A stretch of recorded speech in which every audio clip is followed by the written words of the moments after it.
illusion, but he didn't do anything with it. And then he kinda somehow managed to get his Panda surrounded, and he managed to lose 2 archers. But he's like a way better player than me, so I'm not criticizing him or anything, but yeah. As I was saying earlier, Dryads, they like, I forgot what I was talking about, but something about expanding, but Dryads bring like, alright, I'm gonna stop talking about expanding and Dryads. So at this stage in the game, both players are tier 3. Getting Bears out is gonna be kinda difficult because, you know, he has a lot of things to do, and there's gonna be a pretty big gap between being able to get the Bears out and being able to fight, so yeah. And that Lich got a ton of experience. Things are looking pretty good for Lucifer. I won't give anything away yet. There's like, I've got like 1 million PMs of people asking me questions, and I cleaned out my PM box. Anyway, we see 2 slaughterhouses. Now usually what you want to do against slaughterhouses is, most of the time, people won't really go slaughterhouses against the DH because, DH is, he isn't that great against air, so it's usually Gargs. So what WE.IGE.ReMinD did this game to prevent Gargs was he went in and he harassed the Acolytes to stop any chance of Gargs being produced at the start of tier 2, which is when they're most effective, because usually what most elf players will be trying to do is they'll be trying to expand and get their Dryads out, and if you have late Gargs like Lucifer definitely would have had, then there is absolutely next to no use to them. Gargs also aren't that great in small battles because they can be easily focused down, and the strength really comes from their extreme mobility. So all this is a great map because there's lots of rivers and there's only a couple of bridges and all that. And this is a fight Lucifer like most definitely should not be fighting. Also, just one thing I want to mention is a lot of undead players, like a lot of the pros these days, are going frost armor because they don't really use dark ritual these days. Well, I don't really see them because there's not many things to use them on, and skeletons don't really give that much mana. And you don't often see a level 4 or 5 Lich too often on this map. So what the frost thing does, frost armor, is if you go on like a really tanky, really meaty unit like an A-bomb, you just frost armor it up, and if he's focusing it, or if he's focusing your Lich or your DK, frost armor it.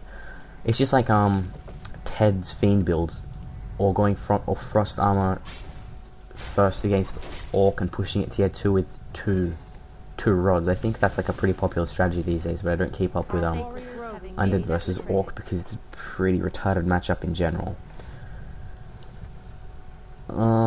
Lucifer probably could have got an expansion up around here, but what had happened is one thing you got to pay attention to is an expansion costs like a hell of a lot of gold, and if you put an expansion up, he probably wouldn't have 4 abominations, and he probably wouldn't been able to have been in a position to fight at this point. You Night Elf players, you have to see, you guys have some obsession with going like 8 bears or like 18 bears and like getting 2 Dryads.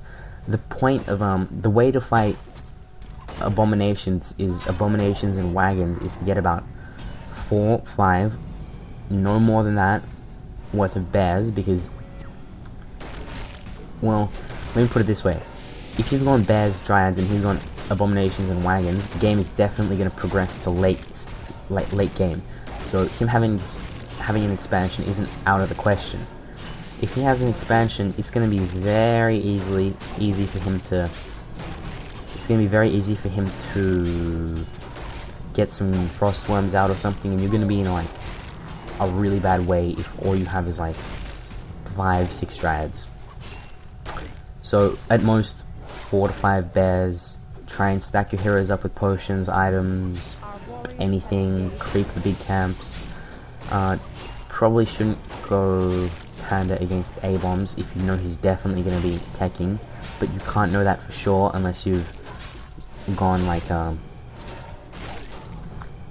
The only hero which you'll know for sure what strategy he's going to be using is Beastmaster, because you won't really have, when you go Beastmaster, you won't pick a second hero until the Beastmaster himself is like level 5 or so, and when he's level 5, you can, if he's gone, say if the undead player's gone Ghoul Garg, then you can easily pick up a Panda, creep out the red camps, creep out the orange camps with your army and your Panda, get him to level 3, level 4, throw the game in your favor that way. Also, I don't go, the only hero I go against undead is Beastmaster, and I really want to do an audio on how to Beastmaster against undead and how you should play that strategy and stuff. But one, I am not gonna audio my own games because I'm crap. Two, the pros illustrate the strategy much better than any amateur player can. So it's kind of over at this point because Lucifer really fought too many battles that he couldn't have won. This was not a one-sided game by any measure. Both players, this could have gone either way at any stage in the game. The way WE.IGE.ReMinD won this was by his timing. He applied constant pressure when he knew that the undead player, like, if you think of the undead player's army strength as an exponential curve, like at the start he won't be that strong, but as the game progresses he will get exponentially stronger. This is kind of the use of frost armor. If you saw that A-bomb get frost armor there, but it's kind of a problem when he has abolish. But you know, a lot of players, like, a little pro tip for you guys is a lot of Night Elf players, you undeads, is most Night Elf players against undead, they don't really pick up abolish. I don't know why. It's such a great thing to have, and it's really cheap, so you can usually get away with frost armor and stuff. And there are a lot of stupid people out there, and it's like, actually, let's talk about the game right now because there's a big battle and stuff. Anyway, let's look at the positioning. The Dryads are positioned in such a way that they can't really be focused down. All the bears are focusing an A-bomb. The heroes, they're focusing the right thing too, and all their A-bombs are clumped up in a position in a way that a breath of fire and a haze are going to hit all of them. Constantly mana burning, that's like the most important thing to do against a DK, Lich, A-bombs, and sometimes wagons. You just need to deny him of all his mana. I don't know if you're paying attention, but I was when I was talking. That's kind of why I was losing track of my thoughts. But what WE.IGE.ReMinD did was he didn't just, the game's over now, but he didn't really just run in and engage in that fight. What he did was they sort of danced for a while, and WE.IGE.ReMinD just kept running in, burning, running out, focusing the Lich, making the DK waste his mana, making the Lich Nova his army, making the Lich, you know, he didn't just fight head on with a DK and a Lich which had full mana.